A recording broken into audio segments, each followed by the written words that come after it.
sedikit cara memaknai. Kalau seperti tadi ya, saya baca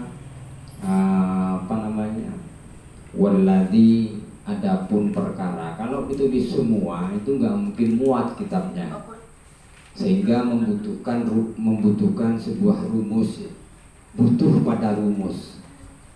Bagaimana cara memaknai sehingga bisa nutut,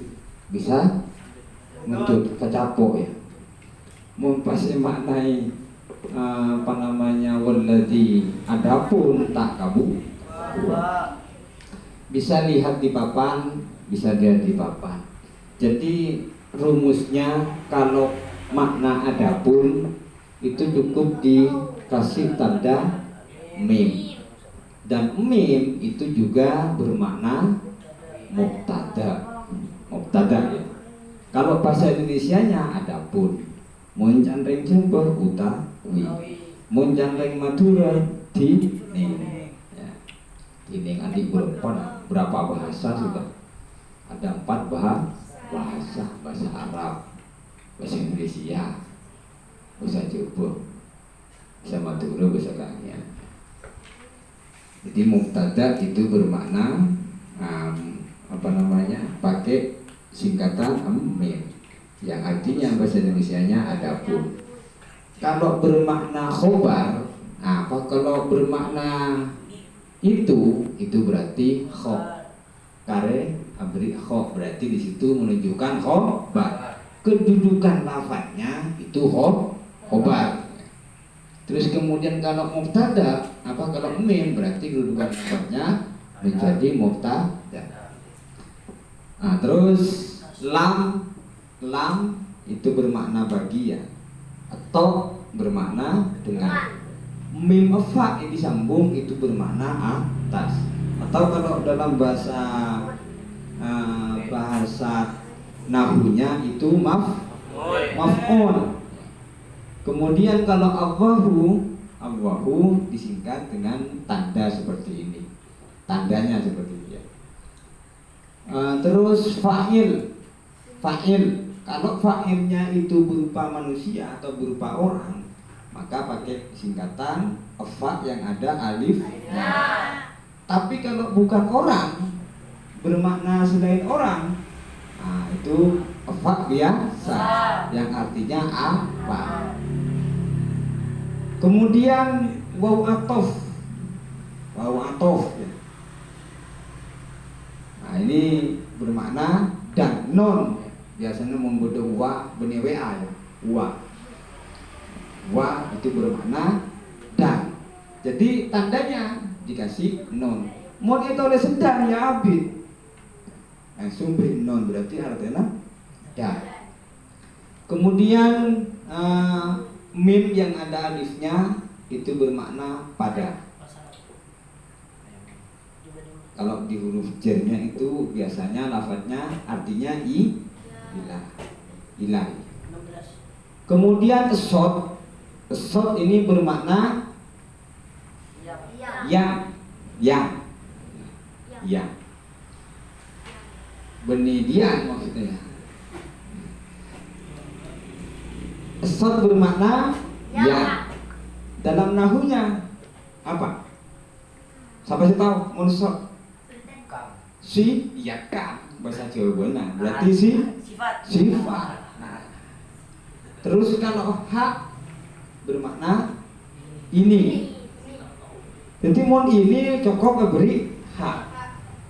Nanti kalau sudah hafal ini otomatis tahu kedudukan lafaz. Cara membaca juga mudah. Cara baca kitab kuning kita ada harakatnya kembang.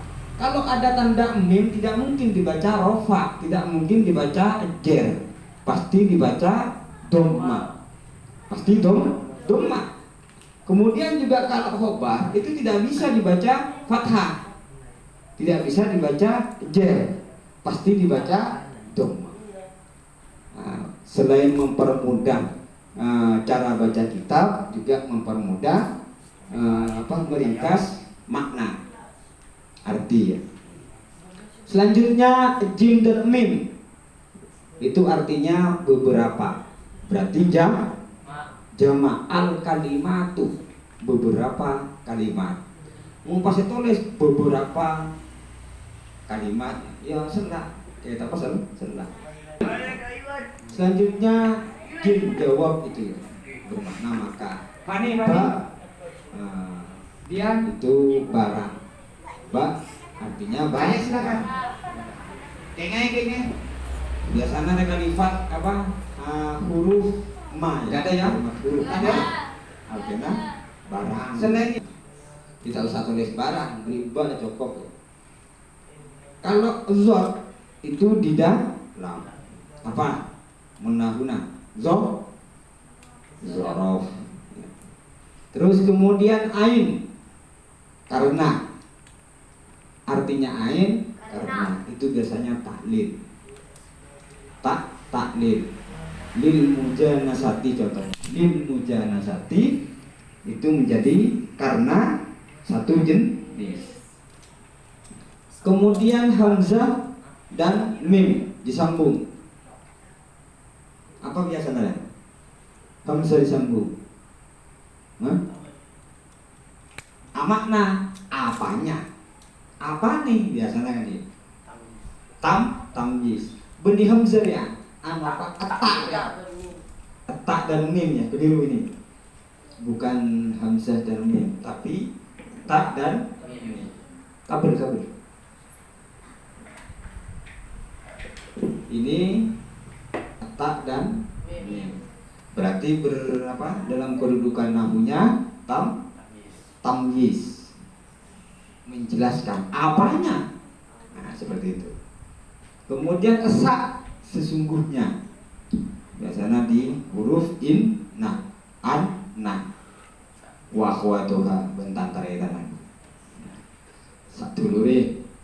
Kemudian ba itu bermakna nyatanya. Jadi mun beda arti lafaz yang bermakna nyatanya tinggal kasih ba dengan alif. Kalau tidak ada alifnya bermakna barang. Kemudian shin itu artinya apabila, singkatan dari apabila. Hal, tingkah. Sin yang ada alifnya itu bermakna atau dari. Biasanya ini huruf ajar dari min, an. Nah, itu. Saya ambil contoh. Al-hadisul awwalu, adapun ini itu hadis, benih hadis ya. Jadi meski ada harakatnya ini sudah bisa dibaca. Adapun ini itu hadis. Al-awwalu yang nomor 1 atau yang pertama. Mana tulisnya yang area? Karena sudah ada as-sor. Itu menunjukkan sebuah sifat.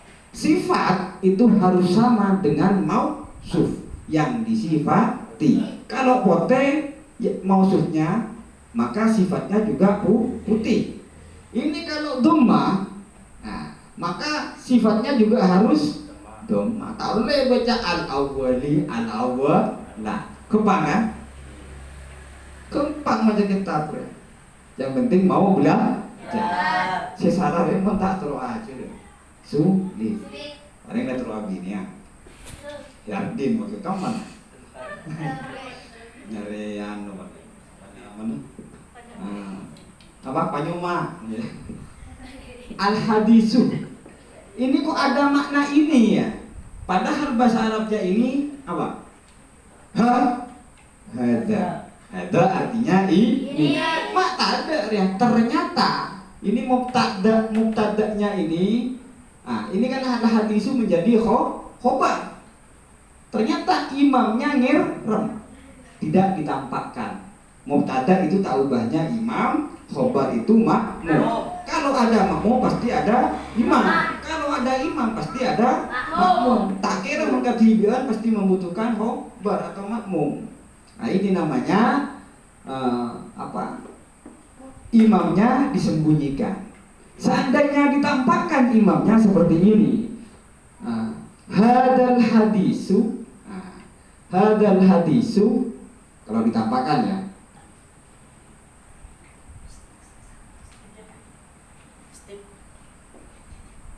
seperti ini. Hadal hadisu.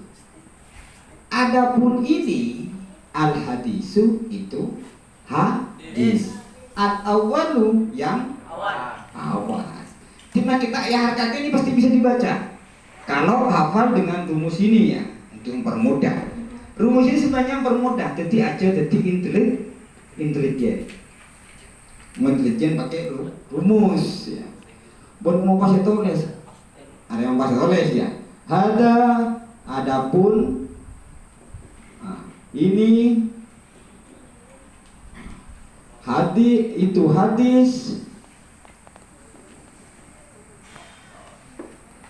pol ya tak kecapo sabiri bisa saya memang tulis kopi maknanya ya.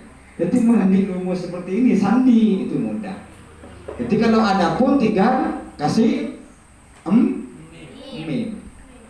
mem lah. Berarti ini sudah jelas. Berarti andi arte ada pun. Kalau dikasih hak berarti bermakna hak bukan hak. Nah, berarti bermakna ini. Terus kalau ho berarti bermakna ho. Ngerti? Jadi untuk yang masih belum si tandi tulisannya, tandi rumusnya bisa ditulis. Bisa tulis pelan deh. Kita ngaji pelan. Tak tangan leh imam. Maksudnya mau betadaknya ya. Bisa diartikan imam.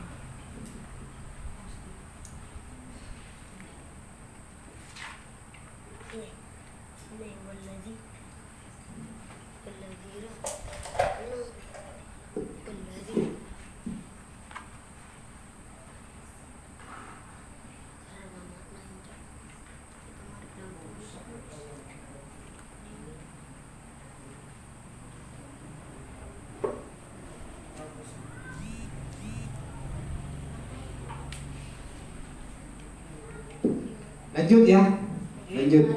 Kalau artisnya terjemah seperti ini, terjemahannya hadis nomor 1 al hadisul awalu, hadis nomor 1. Itu makna bahasa itu terjemahannya. Kalau cara memaknai seperti ini, al hadisu adapun ini itu hadis, al awalu yang nomor 1. Monangku cak Madura. Dining nikah panikah hadis al awalu senomor setau muncak sebenarnya al hadisu utawi iku hadis al awalu kang nomor siji. Ngerti? Ada imam mengiramnya disembunyikan. Terkadang makmumnya juga disembunyikan, ada kobarnya disembunyikan. Jadi sekarang harus nampak, harus dohir. Kenapa? Karena kemarin sudah takbir Allahu Akbar. Jadi ngerem. Jadi harus jelas. Harus jelas. Ini contoh yang pertama. Selanjut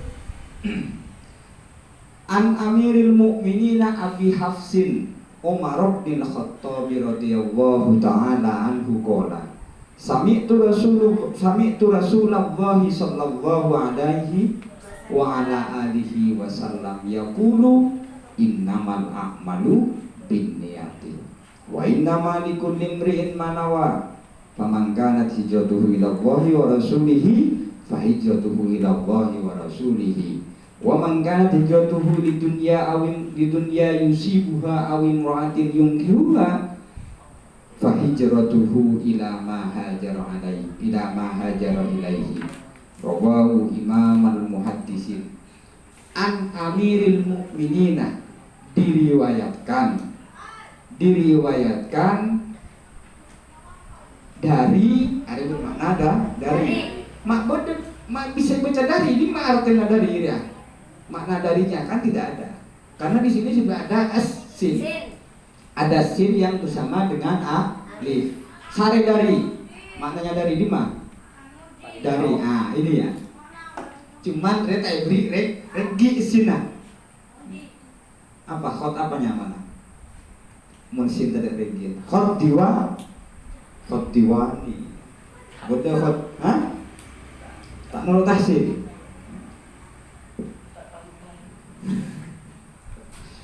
Jadi sin yang ada alifnya ini andi arte dari.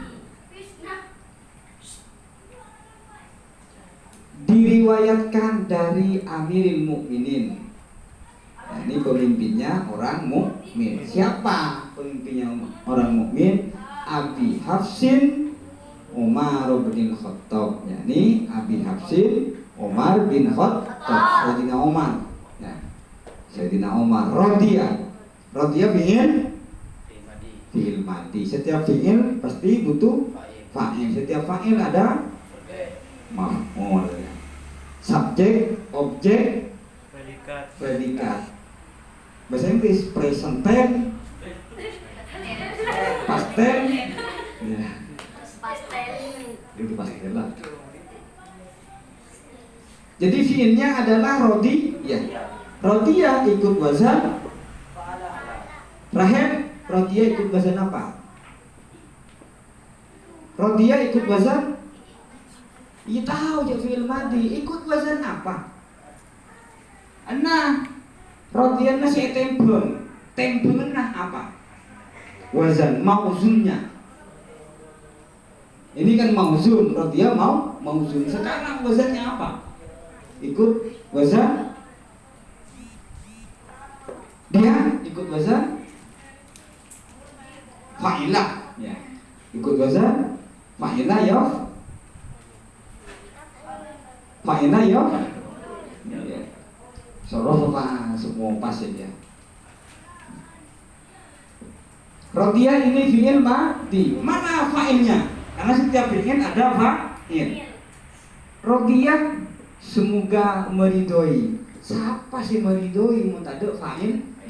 Ternyata fa'ilnya ini adalah lafaz Allahu. Semoga meridhoi Allahu. Siapa? Allah. Kepada siapa? Maka butuh maf'ul bih. Kepada siapa Allah meridhoi? Anhu, dari siapa? Ada apa ya? Kamar ya? Saretan bisa ya? Nah, ada apa ya? Jadi mana ya? Berarti Umar bin Khattab. Anhu, dari Umar bin Khattab. Artinya aman apa? Domir apa ya? Domir mutasir. Domir si asam ini domir, maka membutuhkan marji domir. Butuh pada marji domir. Nah, boleh ke mana? Anhu ini kembali ke mana? Kembali ke Benika Roma. Maksudnya butuh kepada. Kalau ini domirnya mudzakkar, pasti kembali kepada mudzakkar. Mana lafaz yang mudzakkar? Ternyata di sini adalah Umar bin Khattab. Boleh tahu kan? Ya. Hari nyaman sendiri ya. Berarti intelijen, aja intelijen. Nah, arujuknya mana? Kembali. Arujuk ya. Yang mau tak arujuk ya tak apa. Ya. Bebas. Cuman kalau seperti ini ya butuh rujuk, harus kembali. Anhu punya ini kembali kepada Sayyidina Umar. Kembali kepada Umar bin Khattab. Semoga meridhoi. Siapa yang semoga meridhoi? Allahu. Siapa? Allah. Kepada siapa? Kan harus jelas. Ternyata kepada Umar bin Khattab. Paham ya? Ngerti ya? Ngerti nih sakone. Nah, tak apa sakone.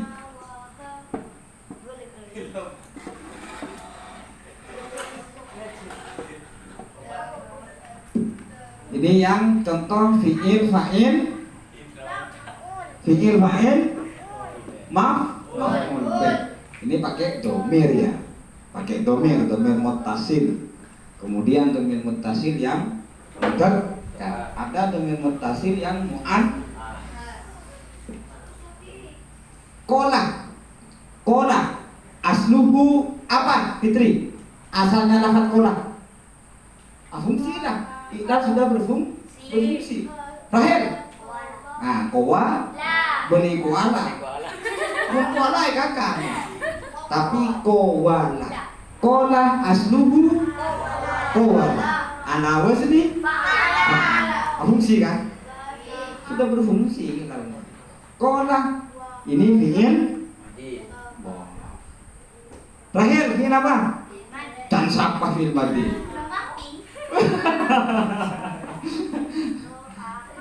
Kola asluhu qawala ana wazni fa'ala. Sekarang kenapa wawunya lafaz qawala kok dibuang dia? Mai buang. Ditaharrukiha wa kitahuma qablaha. Karena wawunya hidup berada setelahnya harakat fathah. Tak marah saja, saya buktikan ya. Qawala. Jadi dalam iklal kaidah yang pertama, apabila ada wawu atau iya hidup berada setelahnya harakat fathah, maka wawunya harus diganti kepada alif menjadi kola, menjadi kola. Kalau bagi kita nggak sulit ini, nggak sulit mengucapkan koala, nggak sulit. Tapi yang paling Arab syarat, sehingga harus diiklal, sehingga harus diiklal menjadi kola. Kola ini fi'il mati, maka setiap fi'il butuh pada fa'il, subjek butuh pada objek butuh pada predikat. Ya. Kola adalah fi'il. Kola berkata. Mana fa'ilnya? Fa'ilnya sare. Fa'ilnya kola sare. Di mana? Fani, beri di mana? Fa'ilnya ada di mana? Pangeran fa'il saja. Fa'ilnya kola ngerem. Sekarang tampakkan atau wujudkan. Atau tidak tahu. Ipung, Sepul Rajab. Apa fa'ilnya? Fa'ilnya apa? Azira. Nggak tahu. Diam. Tasha. Tak tahu. Wahyu. Cuma tak tahu. Kafir sekarang kafir. Kolah mana fa'ilnya? Hah? Umar bin Khattab. Kalimah pada jumlah siapa dia bener? Ya kan? Majelis pada. Tinggal melihat tandanya, tanda apa? Cari yang sama ternyata kepada Umar bin Khattab. Ya kan? Kolah berkata. Siapa yang berkata? Umar bin Khattab. Mana maf'ul bihnya? Mana maf'ulnya? Di situ kan setiap ada fi'il butuh pada fa'il. Fa'il membutuhkan pada maf'ul. Kolah berkata. Siapa yang berkata? Umar bin Khattab. Apa perkataannya Umar? Sami'tu. Sami'tu saya. Sami'tu mendengar. Tu siapa? Saya. Ini fi'il, fa'il, cuma berbentuk domir. Domir apa? Domir a. Buat ini kelas 2 bahasa Arab. Di bahasa Arab ada domir ana, anta, antuma, antum, huwa, hiya, huma, hum, ana, nahnu.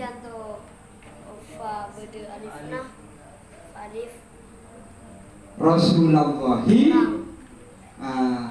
pada terhadap Rasulullah.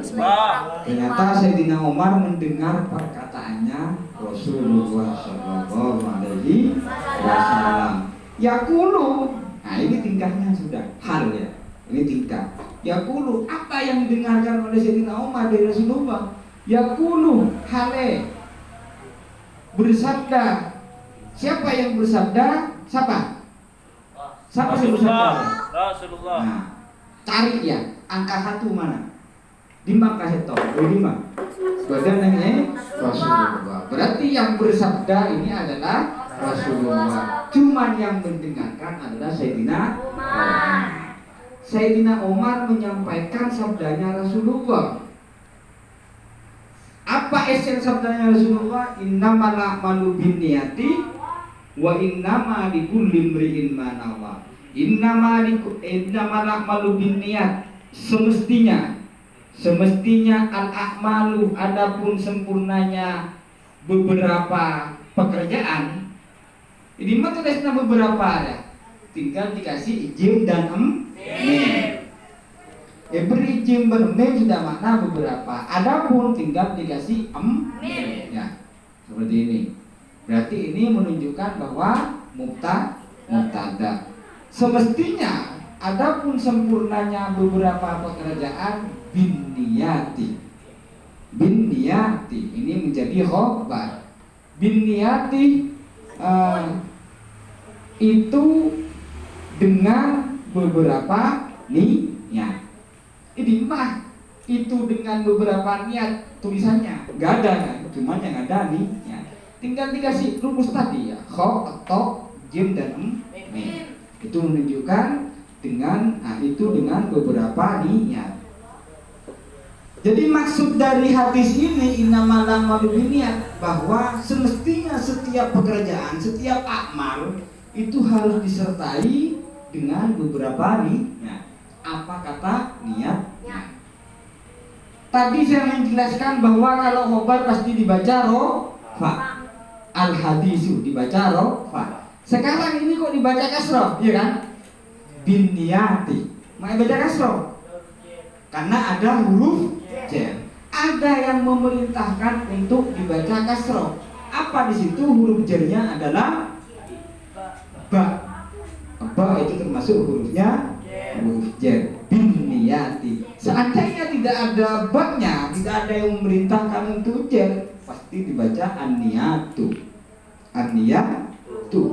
Karena ada huruf jarnya, maka ini harus dimajrurkan. Ini namanya jar majrur. Ini huruf jar, ini yang dijarkan. Ba yang memerintahkan untuk kasroh, sehingga niyati dibaca kasroh. Binniyati itu dengan beberapa niat. Wa innama likulli imri'in. Bisa dipaham ya? Bisa dipaham. Ditulis dulu nih. Ini tadi saya menjelaskan tentang rumus, terus fungsinya. Apa maksudnya rumus ini? Fungsinya rumus ini seperti apa? Tadi sebagian sudah saya jelaskan. Ya. Kita lanjut pada ditulis dulu. Setelah ditulis ya. Maka ada rumusnya. Di antaranya seperti ini. Jadi kalau mim, tanda mim itu bahasa artinya itu berarti ada mim juga berfungsi sebagai tanda bahwa kalimat itu kedudukannya menjadi mubtada. Paham? Tak nyambung. Tadi dasar mubtada. Mas kita ngerti apa? Seperti kenal dulu. Kenal mubtada.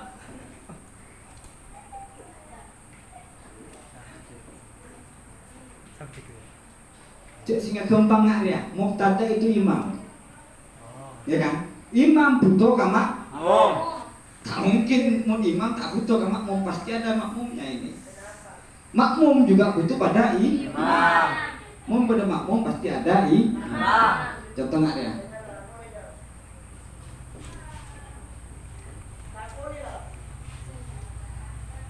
Zaitun.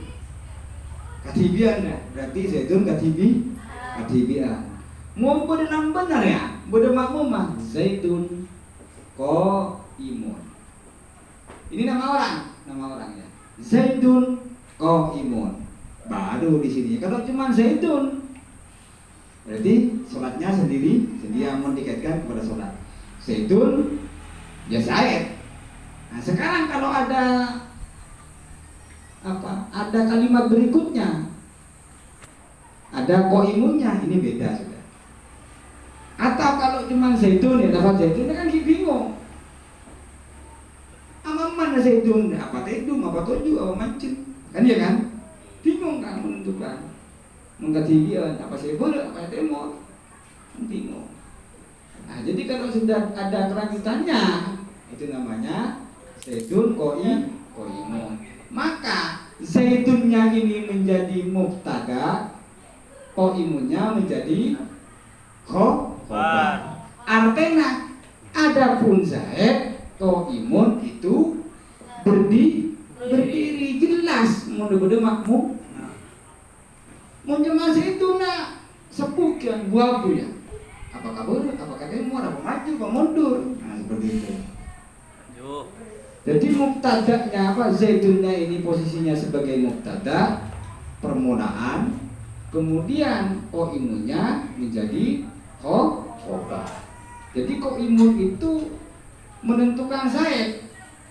Zaid ini dalam keadaan apa? Apa dalam keadaan duduk, apa dalam keadaan tidur, apa dalam keadaan makan. Ternyata ketika ada lafaz qaimun, apa ada kelanjutannya, ada khobarnya, Zaid ini jelas kedudukannya. Ternyata Zaid dalam keadaan tidur. Mancing qaimun terus tidur. Qaimun berarti harapan mancing Zaid.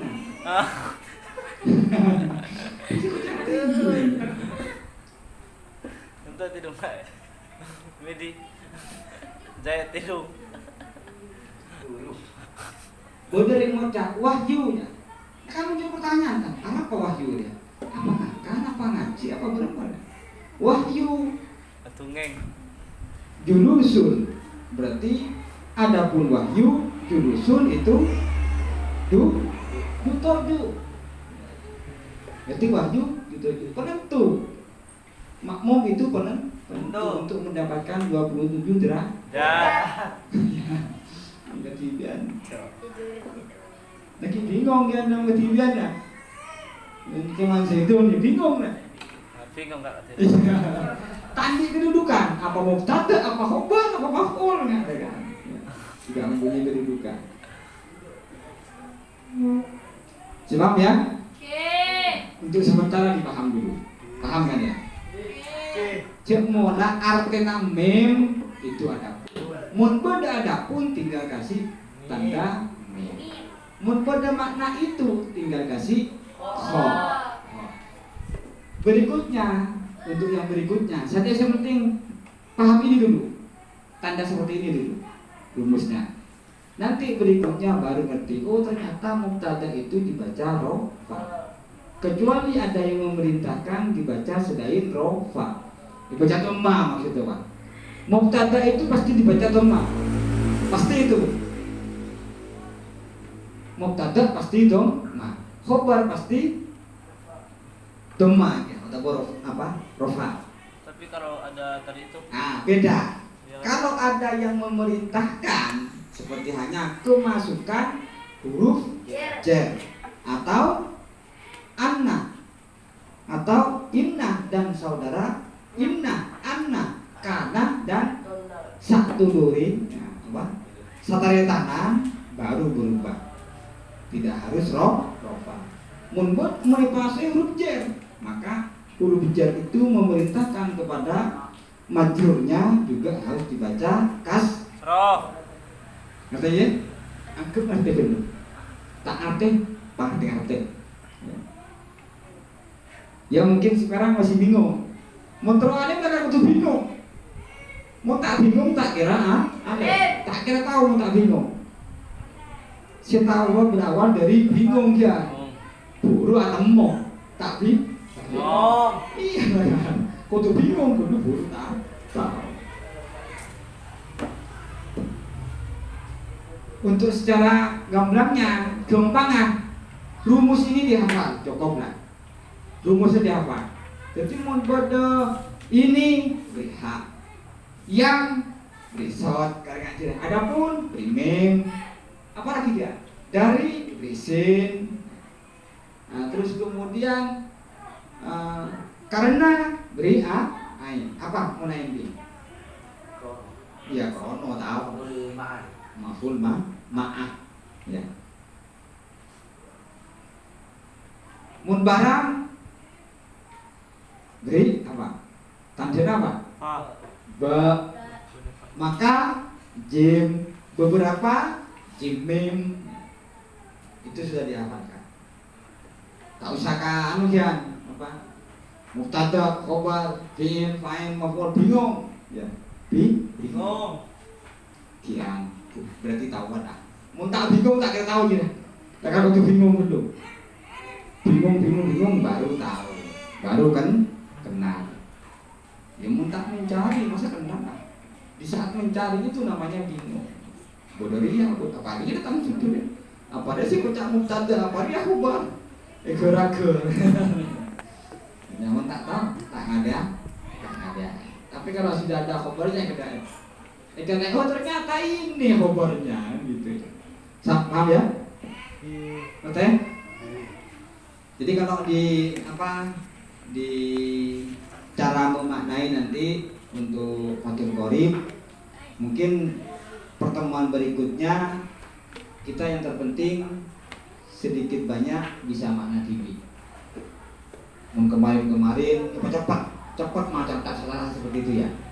Tapi untuk berikutnya selain kita memahami materi fathul qorib, juga belajar memaknai. Untuk menentukan kedudukan lafaz atau untuk bisa baca kitab kuning.